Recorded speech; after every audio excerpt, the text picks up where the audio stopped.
In this video, we're going to talk about which supplements you should consider picking up, whether you're looking to build muscle or lose fat, the most beneficial ones overall, and how they pertain to each one of those goals. We're also going to talk about which supplements you should be avoiding at all costs. And you might be surprised with this one.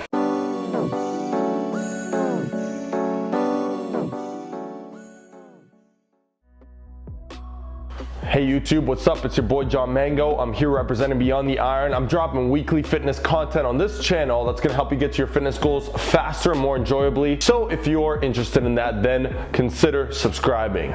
And stay until the end of this video if you want a list of the supplements I take personally, the ones that I've found best to be in terms of price, value, effects, all that good stuff, okay? And this is coming from years and years of experience using so many different supplements across the board, okay? So if you're interested in that, stay until the end. Now, before we jump into which supplements are very beneficial for either of the two goals I mentioned at the beginning, I know it's not what people want to hear. You probably don't want to hear it coming here, but I feel like as a professional coach, trainer, online fitness guru, expert, whatever you want to call me, all right? Whatever I want to call myself at this point, I feel the need to reiterate the fact that supplements are not to be dependent on, okay? You should not expect more than maybe a 2% increase in your overall performance, progress, or whatever the case is. Remember, that's going to come mostly from diet and your nutrition. This should come after those two things are in line. But enough of wasting your time as you probably think. It's time to get into it. The best supplements for building muscle and losing fat first. All right, the first supplement is protein powder, okay? A protein powder just works, and keep in mind, it's not magic, but what is it?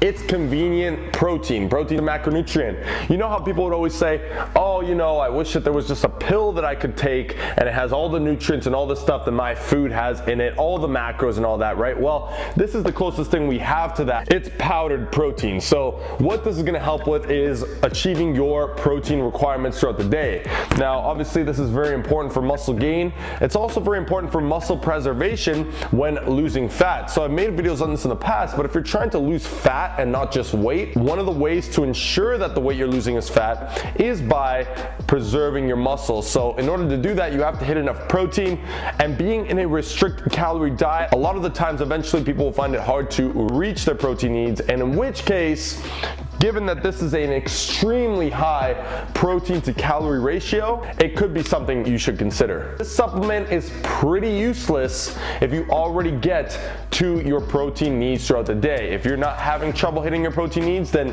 adding this will not add any more muscle to your frame, okay? You're doing everything right. The amino acids are flowing. Keep it up. All right, next up we have creatine. So this is creatine. Trust me. This one is from Muscle Tech.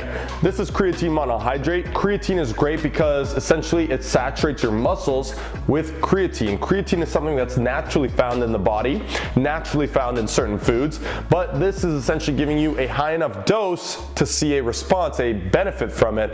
It is not steroids. Instead, what it does is it provides you with a little bit extra energy in the 1 to 10 second range of exercise, which could ultimately lead to maybe 1, maybe 2, maybe even 3 more reps in a set. Now, compounded over time, obviously that's going to lead to more muscle growth and more muscle preservation, again, when losing fat. So creatine, very safe, proven across the board for decades. This is a great supplement if you're trying to maximize strength and muscle. This is all just facts. It's all just advice. I'm not recommending you take supplements until you check with your doctor and all that, because there are creatine non-responders, in which case it'd be a waste of money. And of course, there's always an exception where people could potentially react badly to it. But all that aside, creatine, very safe, very effective, and definitely one of the few I recommend. All right, next up we have pre-workout / caffeine, coffee. Those are the main stimulants in these pre-workout supplements, okay? And this is why pre-workouts work. They're based off a proven drug, all right? Now keep in mind, yes, it's a legal drug, so don't freak out. Although some pre-workouts have been notorious for including illegal substances in them, so definitely be careful of the source from which you get pre-workout. But personally, two things to note. One, a stimulant-free pre-workout wastes your time, wastes your money. I'll tell you why. All the other ingredients in pre-workouts that are not stimulants, okay, you got beta-alanine, you got L-citrulline malate, all these things, they're fine. They have been proven to work, but them alone, without the stimulant in them, is not giving you enough of a benefit to justify spending as much as these can cost. If it's stimulant-free, it should cost you maybe $5 for a whole box, because that's about as much value you're gonna get from it in terms of progress and gains, okay? So look for ones with stimulants. If you're obviously sensitive to stimulants, don't go with a pre-workout, okay? You can start with coffee or whatnot. If you prefer coffee, a pre-workout is no better than coffee, unless you got some pre-workouts such as this one over here, which has some different stimulants like nootropics in it and that kind of stuff, which could give you a boost over just regular coffee. So something to keep in mind. If you want a further review on this pre-workout, just click up in the top left. So the importance of the pre-workout with the caffeine, and I will be dropping a video on caffeine for fat loss, where I do mention some of these points, but it's going to stimulate the central nervous system, which means you will be performing at a supraphysiological level, which means above what you're naturally capable of. That's right. This is essentially a performance enhancing drug. A legal one though, and one that isn't nearly as dangerous as those illegal ones, but keep in mind that you will perform better when stimulated by these supplements, and that's why ultimately pre-workout is one of the ones that I recommend, so long as you keep it in moderation, don't get dependent, and don't take it too far. It can definitely be beneficial in terms of building muscle, preserving muscle, losing fat, all that stuff. Make sure that you're aware of what else is in these pre-workouts. So a lot of the time I do recommend just simply taking either a caffeine pill or a coffee instead of the pre-workouts, because the pre-workouts are charging you 10, 20, 30 times more than you could get for just regular caffeine pills or powdered caffeine or whatever the case is, coffee. And a lot of the times those ingredients are either ineffective or even in some cases dangerous. So just make sure if you're gonna go with the pre-workout that you find one that is safe for you. All right, the next ones that are pretty good, we have fish oil, we have multivitamins. These are very self-explanatory. The multivitamin is great for fat loss purposes because when you're in a caloric deficit for a little while, your body's obviously not holding on to and typically not getting enough of the nutrients it needs, in which case this could prove very beneficial. Fish oil is something that most people will do well with taking every single day, but again, check with your doctor, all that bullshit. But very important for joint health, cardiovascular health, cognitive benefits, you know, memory, so many different benefits here, skin, nails, teeth, you know, everything in your body can essentially benefit from using omega-3 fish oil supplement. And multi, as always, just make sure that it's one that works for you.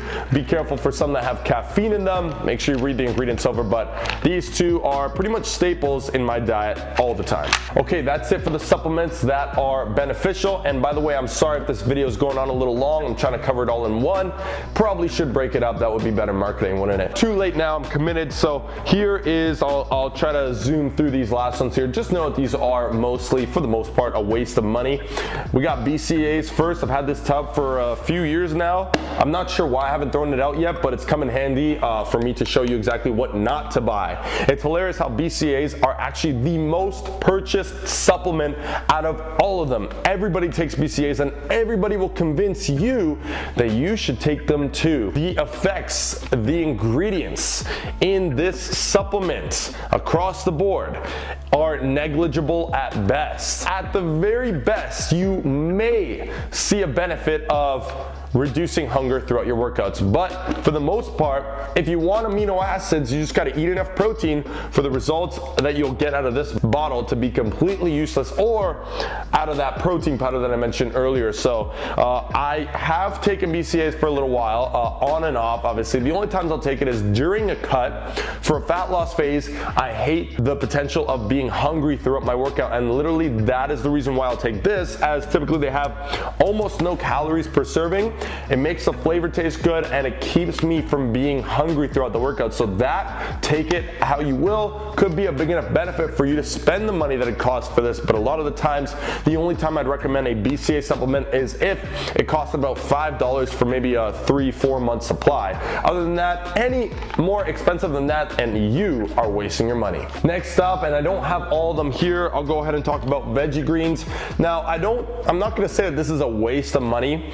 There are certain scenarios where this could help. If you don't like getting veggies, you don't get enough veggies, and you just need convenient veggies, this is the same as the protein, but veggie form. However, it's not as good because you're missing out on a lot of fiber and a lot of other micronutrients that the veggies provide in their natural form. So I don't like the idea of taking this as a shortcut, but if you already eat tons of veggies and you want to add this in, then it may not be a bad idea. Another thing is testosterone boosters and fat burners. Those are the last two. I don't have any here because luckily I tossed those out a long time ago, and you should as well. Fat burners are basically pre-workouts that are just marketed as fat burners because the caffeine in them, then they put some green tea extract in it.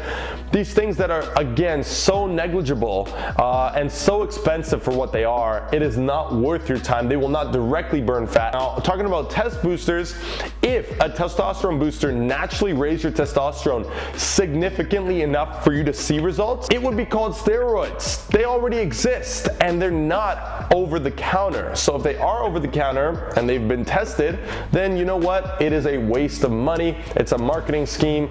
Don't get scammed by testosterone boosters. Actually, there was a couple instances where some of these popular testosterone boosters like D-aspartic acid were shown to actually decrease testosterone, and then people were getting rid of them off their shelves real quick. So this is just a very gray area, and right now there's just no point for you to go out and buy a test booster. Just eat healthy, take the supplements that do work. If you get to the point where your diet and nutrition is on point, and you'll be fine. If you want a list of the supplements I currently take, these are a few of them. So I've got creatine from Muscle Tech. Okay, just ripped the label off, or it just came off for some reason. Next up, I've got Nitro Tech, again, Muscle Tech, protein. I'm gonna be honest, this one right here, this is the vanilla funnel cake. Amazing flavor. This is the best flavored protein I've had in a very long time, and this is the cheapest protein powder I found on bodybuilding.com. I put some links to this stuff down below where you can find it on Amazon for also pretty cheap. So that's something else to keep in mind. This is the fish oil I take and the multi I take. These are from GNC, okay? And the pre-workouts I take are right here. Again, I'm cycling off pre-workout right now, but this is my favorite pre-workout to take. You can check the video review. It's called Preload, and that's essentially it. Check the links down below if you want a little bit more information or where to find these supplements, okay? That's gonna be it for the video. I hope you all enjoyed it. Thank you so much for watching. As always, please comment down below. I've got an endless list of ideas, but if you want, or if a popular idea is suggested, then I'll be sure to make that one for you as soon as possible. Shoot me a DM, follow me on Instagram. However you want to communicate with me, I will communicate back and help you out as best as I can. And you deserve that for supporting me so much. So thanks again, and don't forget to like the video if you enjoyed it or learned something, comment, share with your friends, and subscribe if you haven't already, because I'm dropping more content coming up soon. Thanks again. I'll see you in the next one.